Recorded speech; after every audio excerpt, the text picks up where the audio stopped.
Greetings and welcome. Welcome to Making Moves Monday here on the SySuite Spot, where neuroscience meets ancient wisdom to unlock your peak performance, mind, body, and spirit. And that's what we're going to do this week. I'm Dr. Derek Sweet. I'm a board-certified psychiatrist. As you know, I specialize in high performance. And as you also know, it's much more than high performance. It's all about all of us living the lives we love. All of us being the best versions of ourselves. So this week, we're talking about something that speaks louder than your voice. Something that whispers before you even say a word. This week, we're diving into the power of body language. Yes, the power of body language. My wife Darcel told me that this would be a great series, and at first I said, no, I don't think it's going to work. I don't know. It might be too technical. It might be too much. And she said to me, give it a try. Make it simple. And guess what? As I reflected, she's 100% right. Body language is a simple thing. Why? Because your body is your first messenger. It's that simple. It's your first messenger, not just in an interview or on a stage. It's your first messenger in the locker room. It's your first messenger in the boardroom. It's your first messenger in the kitchen. It's your first messenger in everyday life. When you walk into a room, when you meet someone new, if you're disciplining your kids, if you're comforting someone you love, your body is speaking before your words. Your posture, your eyes, your breath. These things tell the truth, or they tell a story you didn't mean to tell. So today, we begin with one of the most critical lessons when we talk about body language. And when we coach lots of executives and actors and entertainers and the athletes as well, we talk about owning the room before you speak, owning the stage before you speak, owning the field or the pitch, wherever you are performing. It could be your living room. You've got to own that room before you speak. Why? Because people judge confidence, competence, and trustworthiness in the first 7 seconds. Before you even open your mouth, your body has already delivered your message. And it happens fast, my friends. So, the best thing you can do when we coach folks is we tell them this. Get into awareness. Be aware that you have a mind, you have a body, and you have a spirit. And you want them to align. So start with your posture. Always stand tall or sit tall. Always have your shoulders back and have your chin up, not looking down all the time.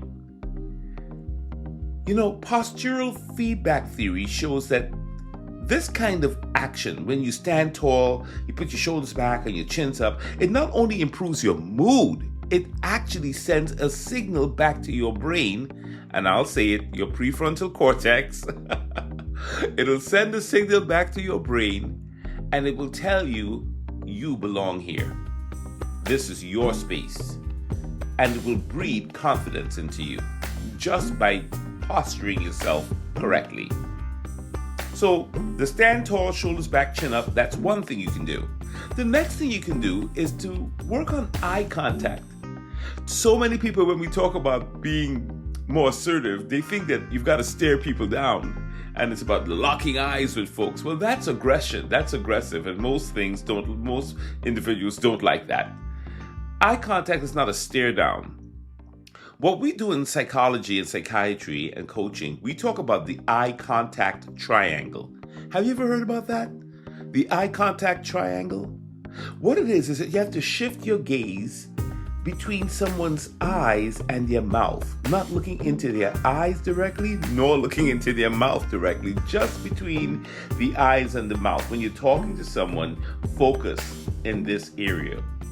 What this does, according to social and psychology science, it builds trust without the pressure of having a stare down.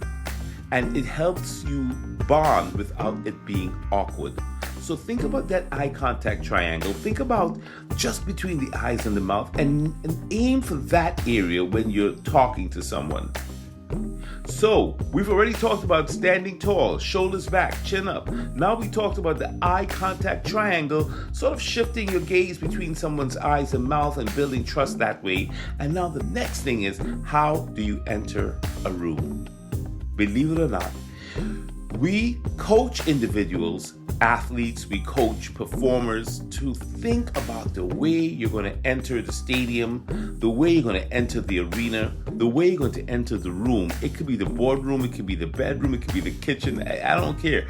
There's a way that you have to enter. And the way we say it is with three things. You enter with breath, presence, and peace. I'll say it again.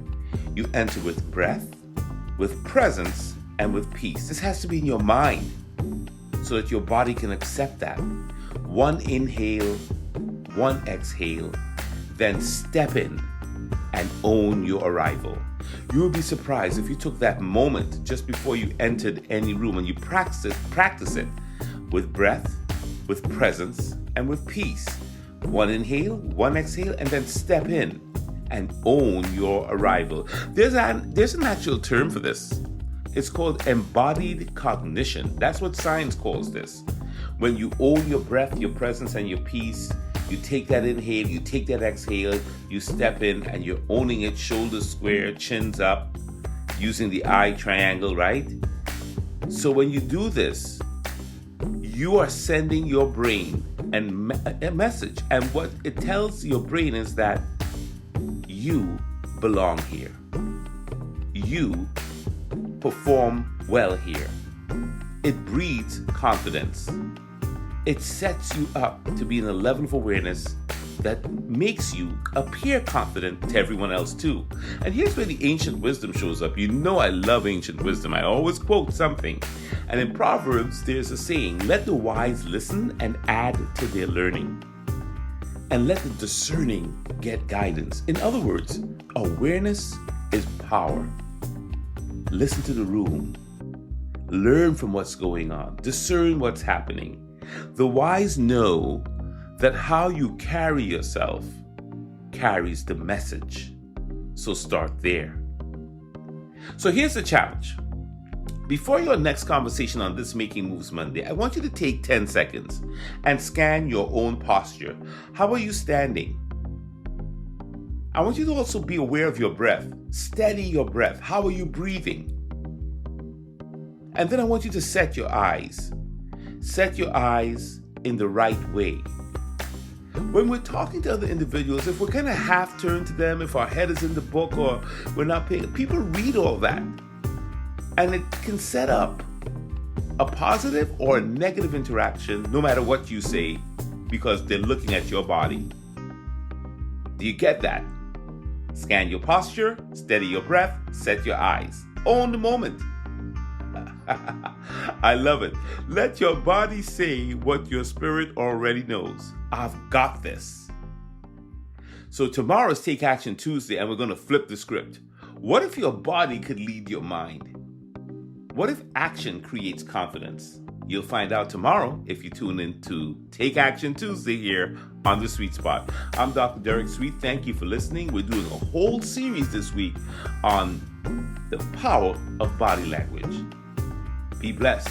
And remember, send the message with your body first.